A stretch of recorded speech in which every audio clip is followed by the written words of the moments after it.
My main drive in life is to make stuff, just being creative, whether that's a drawing, an animation, making a game, making music, making these little videos for y'all to watch, anything that's a way for me to just create. And that's what I want to do, make things for myself and others to enjoy. Sure, I may not be good at most of it, but I sure as hell love doing it. Having a project to create, think about it on the bus ride home, show my friends when I'm finished making it, all that stuff is why I just love creating stuff, and I'm sure a lot of you can relate. But every now and then, there's this one little guy that comes along to ruin it, and his name is Burnout.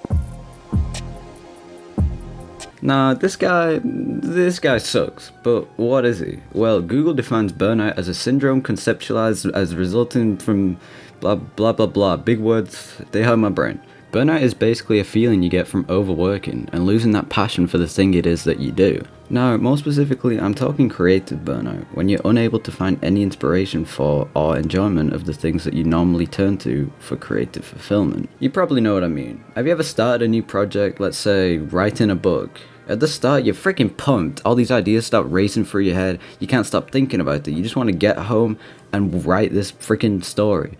But after a few weeks of writing it every day, you completely lost passion for this project.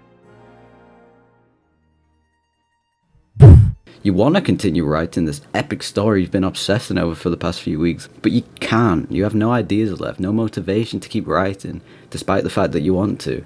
You're burnt out. And it sucks, it really does. I know exactly how you feel. What's even worse is the feeling of wanting to create something, or in some cases you have to create something, say for a deadline or a promise of a new video every week, but you got nothing. Recently I've been hit with a truck full of burnout, and something that really helped me understand it and how to overcome creative burnout is the Studio Ghibli movie Kiki's Delivery Service. Now that sounds a little weird. How is an animated kids movie from 1991 about a little witch girl delivering bread gonna help me overcome burnout? Well, maybe you didn't know, but the film is about just that, overcoming burnout. The story follows Kiki, a young girl who's finally old enough to leave her home and become a witch. I know, it's kind of a weird premise. She finds a town and opens up her own delivery service where she delivers goods by broomstick. Now, leaving your home to go and pursue your dreams is a pretty big step in life, and I'm sure a lot of y'all out there have taken that step or want to. But of course, with all that will inevitably come burnout. And sure enough, it happens to Kiki. After working non-stop, she becomes tired of her job, contrasting with the enthusiasm she had at the beginning of the story. Due to this exhaustion, we see Kiki begin to lose her powers. She doesn't want to stop working, but her brain just doesn't function. This is exactly what creative burnout feels like. Wanting to make something, wanting to work on projects, but you just can't. You've lost that magic you once had, and now you can't even talk to cats anymore. Scratch that last one. Kiki even says that flying used to be fun until it became a job. And honestly, this is a big fear that I'm sure a lot of people have, me included. Loving to do something as a hobby, but hating it when it becomes your job. It's a big side effect of creative burnout, as the more you experience burnout, the more you begin not to like the thing it is that you're doing. All of a sudden you hate doing the thing you once loved to do. Wow, that was a lot of words. I remember back when I started making these videos, about a year ago. I thought I was being really smart by making the first 8 videos before releasing any of them. That way I had 2 months worth of content to release weekly. This gave me time to work on more videos without that pressure of a weekly schedule. And while I still think this was a good idea, by the time it came to releasing that first video, I was completely burnt out. It sucked. Before I even started my channel, I was already creatively stuck. Hence why my 9th video took 2 full months to make. And then I was back to square one by the time I had to release the 10th video. So yeah, I completely relate to Kiki here. Last week I went on holiday to Scotland, and while that sounds like a pretty relaxing time, what with all them trees and mountains and whatnot, I was freaking out trying to edit that Halloween video so I could release it in time. I would go out in the day, then when I got back to the house we were staying at, I would just edit non-stop on my friend's laptop. All this while trying to watch and make notes on a TV show so I could start writing and film my next video. But all while this was going on, I also started brainstorming ideas for another, bigger project that I don't want to talk about yet. And remember, this was supposed to be a relaxing vacation to Scotland. The worst part is that no one even watches these videos. That Halloween video that I spent all this time and effort on literally has 30 views at the time of writing this. All that work for barely anyone to watch it.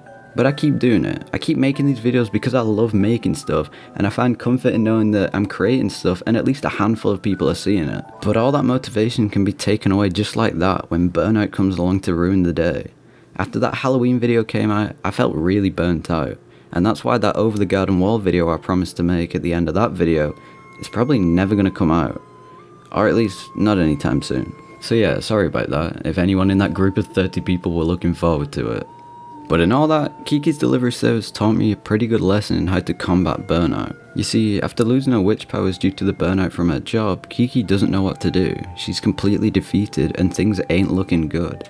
Even saying that she feels as though she has lost everything. And sometimes it really be like that. Getting hit by burnout feels like you'll never be able to make something again. Like you've run out of that last bit of creative fuel. However, after going in the woods to stay with a new friend Ursula, she's taught how to deal with burnout. Ursula, who's an artist, explains how sometimes she feels as though she can't paint anymore, and that her love of being creative and painting just goes away sometimes. But Ursula shows Kiki that this feeling of burnout can be solved by just relaxing. She tells Kiki to try not to think about it for a while, and to find her inspiration. And this is great advice and something that I'm going to try to do in future. When you get burnout, the last thing you want to do is not think about it, because you feel as though you'll never make the thing you're trying to make if you don't work. However, that's wrong. Ursula teaches us that taking a break from your task is a way of recharging and regaining that energy and inspiration to be creative. So next time burnout slaps you on the back of the head, just try to take a break. Hell, sit and watch this movie, it worked for me. And hey, look, I'm making this video right now. By talking about creative burnout, I've dealt with what I was feeling last week. So yeah, sometimes you just gotta take that break to find your inspiration. And sure, that's not always an option if you have deadlines or the project you're working on is your job. However, just try not to think about it too much. And always subscribe if you want, you don't have to. Oh yeah, and please leave a comment, I really like reading them. No one leaves any comments. And yeah, bye.